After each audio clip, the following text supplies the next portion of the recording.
Hi, welcome to this week's video blog at MonsterMortgage.ca. My name is Christian Harris, and I'm just going to briefly speak to you about an article that came out from an economist here in Canada.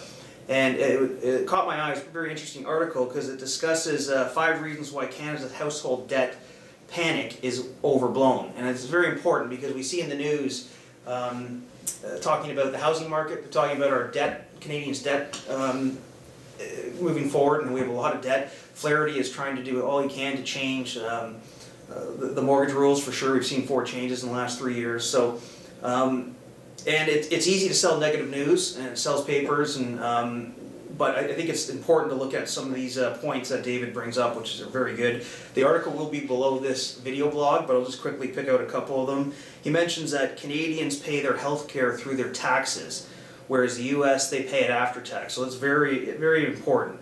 Our disposable income is distorted compared to the U.S. because of the healthcare costs that we pay through our government taxes. Equity in homes. Canadians have 69% equity in their homes versus the U.S. counterpart, our U.S. counterpart of 43%. That's a big number, 43 to almost 70%. So that's very important. It's not a good comparison to say Canada's got the housing problems or debt problems the same as the U.S. did. That's what you hear all the time, and that's what this article is trying to tell you, that it's not really comparing apples to apples.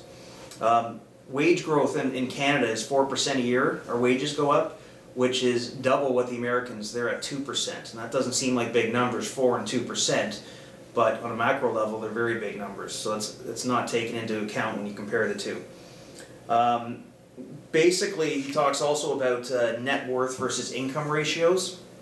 And Canadians do have a lot of net worth in their homes, the 69% equity in their homes. The housing market would have to drop 20% essentially here in Canada to us to be compared to or equal to our U.S. counterparts. So the rest of the article will be on this blog. You can take a look at it. It's not long, just 5 points. But the reason I wanted to quickly talk about it today was I think it's important that although there's always going to be negative press and negative news out there about the housing market or the Canadian debt, and that's intentionally, the government's trying to scare everyone. I think it's important that you're always comparing apples to apples, and this article I found very interesting. So by no means are we economists here, but make sure you have all the facts before making decisions on anything. So thank you for tuning in this week.